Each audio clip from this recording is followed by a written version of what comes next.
run ahaantii waan ka xumahay sababtoo waxa wada tashi amase wax loo wada dhan yahay oo xaafadda madaxdeeda iyo ganacsatada loo sheegay oo qancinaya in loo baahan yahay tilaabo sidaas oo kaleeto oo khaasa ma jiraan iyadoo sidaa tahay maadaama uu yahay go'aan ka soo baxay wasaaradda caafimaadka annaguna aan filanayno inuu ku dhisan yahay amase ku dabaqan yahay cilmi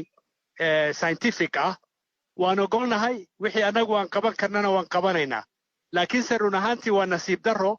in xaafad yar oo magaala madaxda Nairobi ka mid oo markeedii horeba isa soo bixisay oo nidaamkii caafimaadka loo dejiyay u hoggaansatay ogolaaday in baaritaan xaafadda lagu sameeyo markii lixdameeye xisaabta la marayay dadka baaritaanka oo intooda badan aanay reer Islii ahayn oo dad xaafadaha kale ka yimid ay u badan yihiin in go'aan sidaas oo kaleeto adag lagu soo rogo waa laga fiican yahay waanan ka xunnahay laakiin xaafadaha kale anagu kamana darnin kamana ficilin maxaa weeyaan waxaad tiri nalooma sheegin nalama sii wargelinin laakiin arrintan maalmahanba waa la hadal hayay in bandow habeen iyo maalina lagu soo rogi doono Islii marka maadaama arrintan laga sii warqabay oo la sii ogaa raggeennii dadka matalayay maxaad uga sii gaashaaman weydeen waan la hadalnay hataa saakadan ganacsatada madaxda ganacsatada xaafadda shir dhowr saacadood soconayay wasaaradda caafimaadka la yeesheen iyo guddiga COVID-19 waxaanay ka dhaadhiciyeen oo u sheegeen tilaabooyinka cad ee ay qaadeen iyo tilaabooyinka dheeraadka ee ay diyaar u yihiin inay qaataan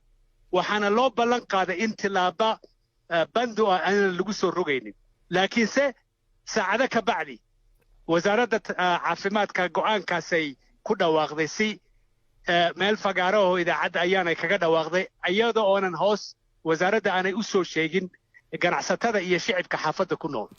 arrinta ugu daran ee iminka la leeyahay waxa weeye waxaa loo cuskaday go'aankan waxa ay tahay in Islii dadka ku nool aanay u hoggaansamin awaamiirtii la soo rogay ama waxyaabihii dadka la faray sida in la kala fogaado oo kale oo dadku ay kala fogaadaan meelaha qaarkoodna waxyaabaha lagu arkayo waxaa ka mid in aanay dadku intooda badan sanka duubanin oo sanku aanay u xirnayn arrimaha marka maxaa kaga jawaabaysaa iyadoo la leeyahay weliba tiro badan ayaa laga helay Islii waa suuq reer Nairobi oo dhan u furan suuq dad khaasa ay leeyihiin ma jirto kumanaan qof ilaa 120,000 oo qof baa u shaqo tagta subax kasta 100,000 oo dheeraadna ganacsi bay u yimaadaan markaasi yaa maamuli kara dadkaasi waajibaadka maamulka dadkaasi shicibka Islii iyo ganacsatada Islii ma saarna ee dawladda Kenya iyo maamulkeedu saaran yahay haddii marka ay arrin noocaas oo kaleeta dhacday khaladku wuxuu saaran yahay dawladda waddanka midda kalena Islii keligeed ma aha dadku sidaasi meeshay u socdaan meel kasta xaafad kasta oo Nairobi tagto sidaasay dadku u siqayaan meel kasta waa sidaas meelaha kalena maafiirada la saaro oo tilaabo laga qaado maxaa Islii keligeed ku takooray dawladda iyo wariyaasha adiga laakiin magaalada ka jira ma aha marka anigu waxaan markaa ka fahmayaa in xashu ay ka jirto in lagu soo degdegayo shicibka Islii inay tilaabooyinka noocaas ay ku jirto eedan faraha badan 500 oo qof baa laga helay COVID waddankoo dhan